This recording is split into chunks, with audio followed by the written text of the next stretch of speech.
여러분, 오늘 말씀은 씨 뿌리는 자의 비유입니다. 이 비유는 헬라어로 파라볼레인데, 이 파라는 먼 옆에라는 그런 뜻이고, 이 볼레는 두다라는 그런 뜻입니다. 그래서 어떤 사실에 대한 이해를 돕기 위해서 다른 사실을 옆에 두어서 비교하여서 아주 선명하게 보여주는 것을 말합니다. 여러분, 우리는 지난 말씀을 통해서 무리와 제자의 차이에 대한 그런 말씀을 들었습니다.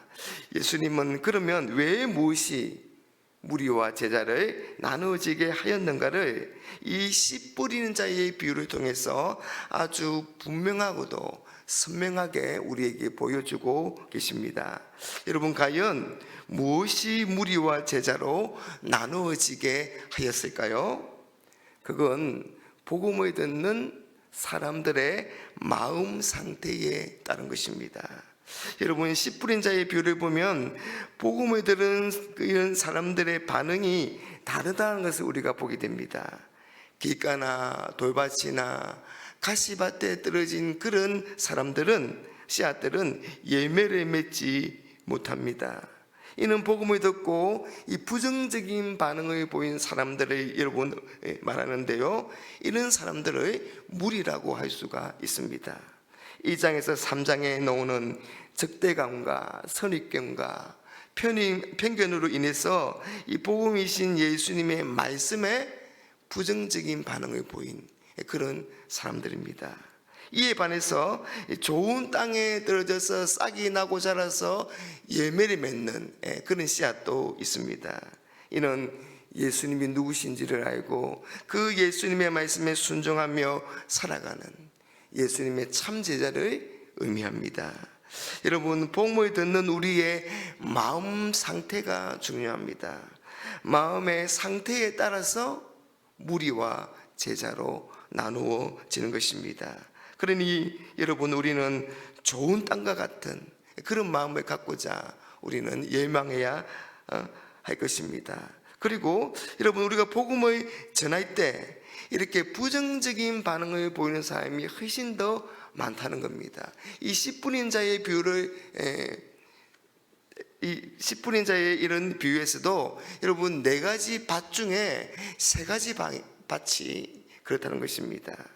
여러분, 이런 이유로 인해서 우리가 복음을 전하지 않는다면 우리는 더 이상 좋은 것을 기대할 수가 없게 될 것입니다. 그러나 여러분, 우리가 복음을 전할 때 비록 부정적인 반응을 보이는 사람이 많을지라도 긍정적인 반응을 보이는 사람도 반드시 있다는 것을 우리가 기억할 필요가 있습니다.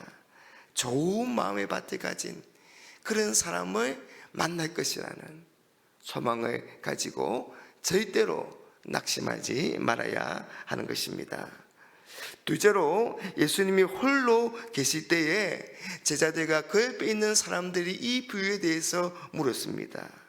예수님은 먼저 그들에게는 하나님 나라의 비밀을 아는 것이 허락되었다, 그렇게 말씀하시면서 또 다른 사람들, 특별히 외인들에게는 모든 것이 비유로 주어졌기 때문에 들어도 깨닫지 못하게 된다, 그렇게 말씀하고 있습니다. 오늘 본문 11절과 12절입니다.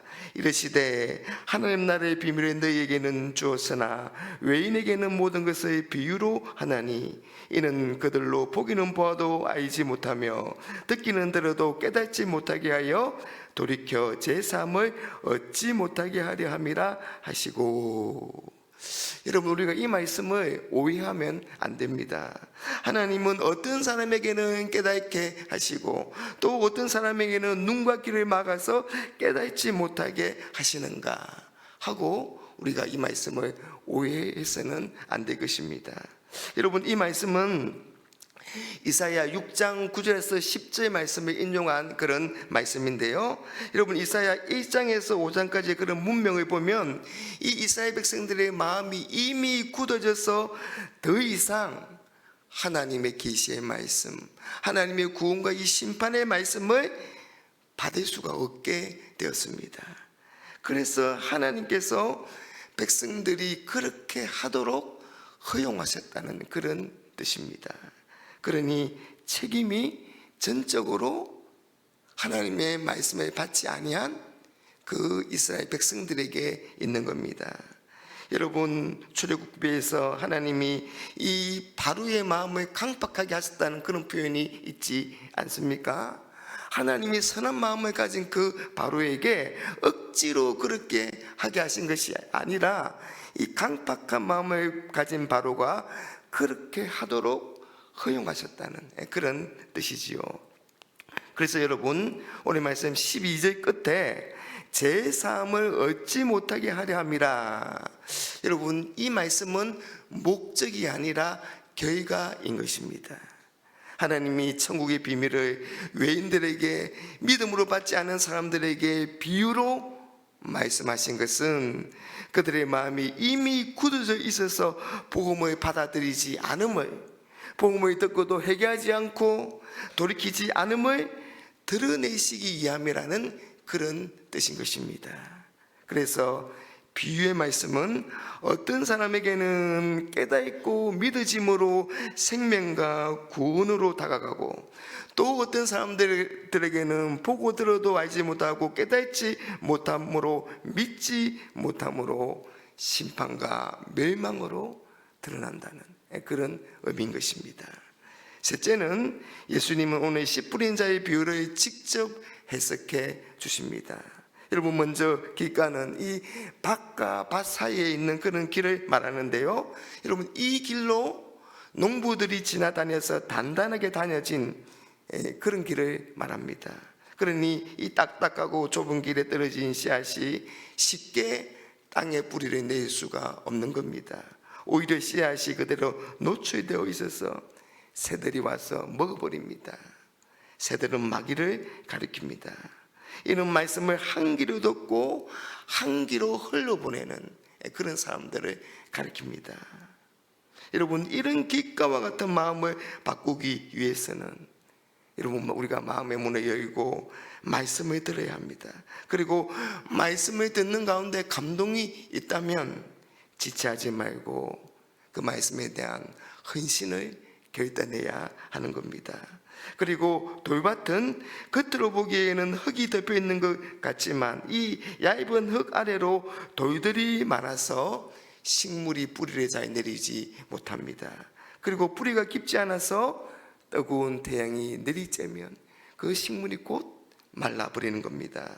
여러분, 이것은 기쁨으로 즉시 말씀을 받더라도 환난이나 박해가 일어나면 금방 넘어지는 것을 말합니다. 여러분, 이런 마음에서 우리가 이런 돌 같은 요소를 제거하기 위해서는 말씀으로 마음을 기경해야 하는 겁니다. 말씀에 그래서 뿌리를 내리는 그런 신앙에까지 자라가야지 우리가 고난과 시련을 견디고 이길 수 있는 것입니다. 여러분, 그리고 가시에 떨어진 씨앗은 가시의 기운이 막혀서 자라지 못한다.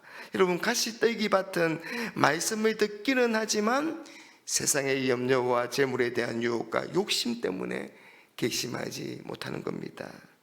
여러분, 우리 마음에서 이런 나쁜 요소를 없애버리기 위해서는 바로 우선순위를 바로 세워야 합니다.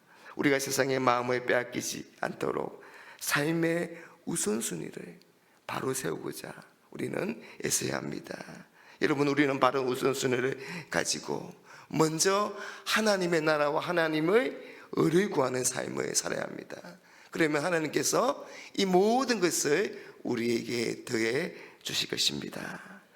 좋은 땅은 여러분 많은 열매를 맺습니다. 오늘 말씀 20절에 좋은 땅에 뿌려졌다는 것은 곧 말씀을 듣고 받아 30배나 60배나 100배의 계시를 하는 자니라. 여러분, 여기서 중요한 단어는 이 말씀을 들었다는 말 다음에 놓는 받아입니다. 받아. 말씀을 듣기만 했을 뿐 아니라 받았다는 것입니다. 그러면 여러분, 이 받았다는 것이 무엇을 의미하겠습니까?